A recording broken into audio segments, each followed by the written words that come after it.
5 years. 5 years since the silence fell. The world didn't end with a bang, but with a whisper. Half of everything gone. Now nature was reclaiming its stolen territory. Great cities that once scraped the sky and roared with life had become vertical forests, their concrete canyons echoing only with the sigh of the wind. The sounds of humanity were ghosts. No traffic jams, no shouting crowds, no distant sirens. Instead, the gentle rustle of leaves on asphalt and the soft padding of footsteps that didn't belong to man. A deer, bold and unafraid, wandered down a street once choked with taxis, its new kingdom. The monuments to mankind's ambition were crumbling.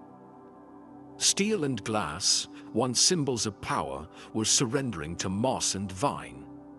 They were no longer towers of commerce, but silent, green tombstones marking the grave of an entire civilization's pride. The survivors huddled in the ruins. They built new lives from the scraps of the old one in small, quiet communities where hope was a dangerous currency. They moved like shadows, their faces etched with the memory of who they had lost, their joy turned to dust. A young girl named Alara, born after the snap, sat holding a faded photograph. It showed a crowd of smiling faces, a family she would never know. She traced the image of her mother, a woman who was now just a story, a ghost in a picture. For Alara, the world had always been this quiet. Far away, on a tranquil world he called the Garden, the architect of the silence sat in peace. Torvis, the Titan, wore no armor. He was a farmer now, a philosopher. He truly believed he had given the universe the gift of balance, a peace born from unimaginable loss. The hands that had once closed into a fist and wiped out trillions now tended to the soil. The faint scars from the stones of power were still there, a reminder of his great work. He would run his thumb over a delicate leaf, seeing not the blood on his hands, but the life he had allowed to flourish.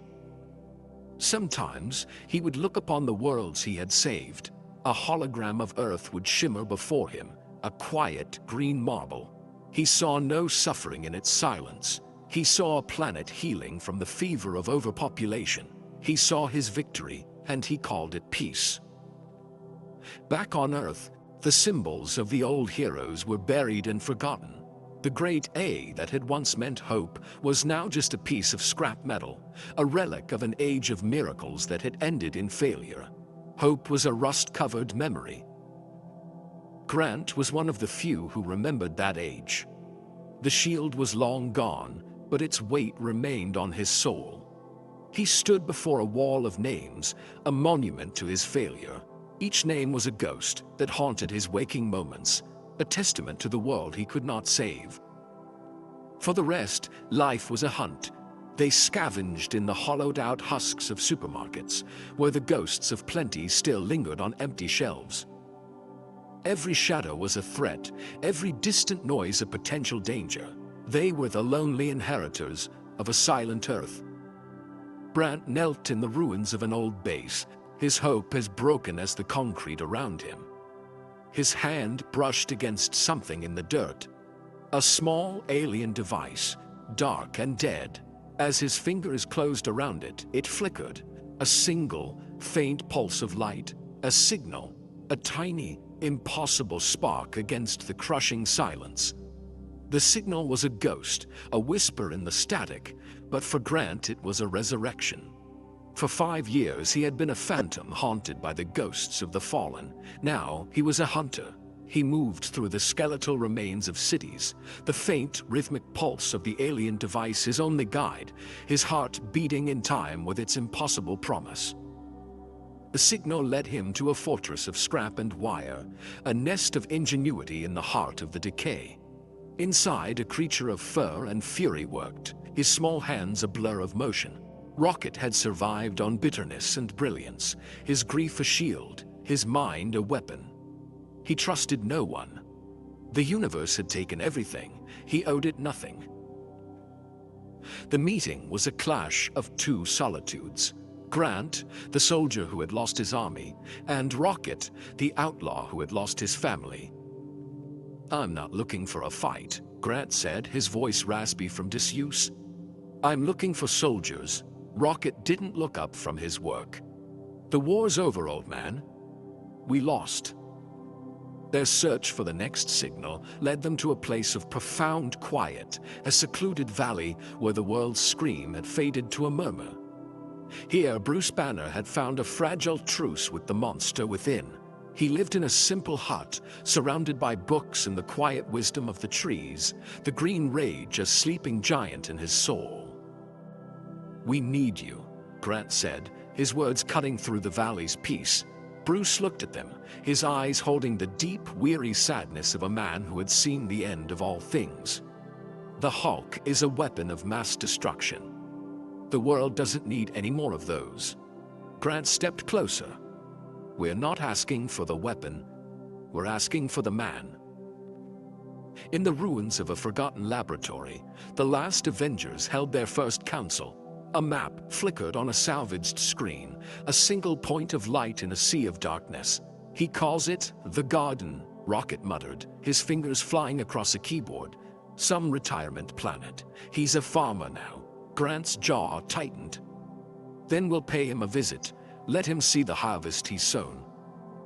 Their ship was a prayer built from scavenged parts, a patchwork vessel for a desperate pilgrimage. They soared over a world they no longer recognized, a planet of green scars and silent monuments. It was a journey through a graveyard, a flight through the ghost of a world they had failed to protect. On the garden, Torvis watched his twin suns set, painting the sky in hues of violet and gold. He felt the gentle hum of the planet, a symphony of balanced life. He had pruned the universe, cutting away the rot of ambition and overpopulation. He had given it peace. He had no regrets.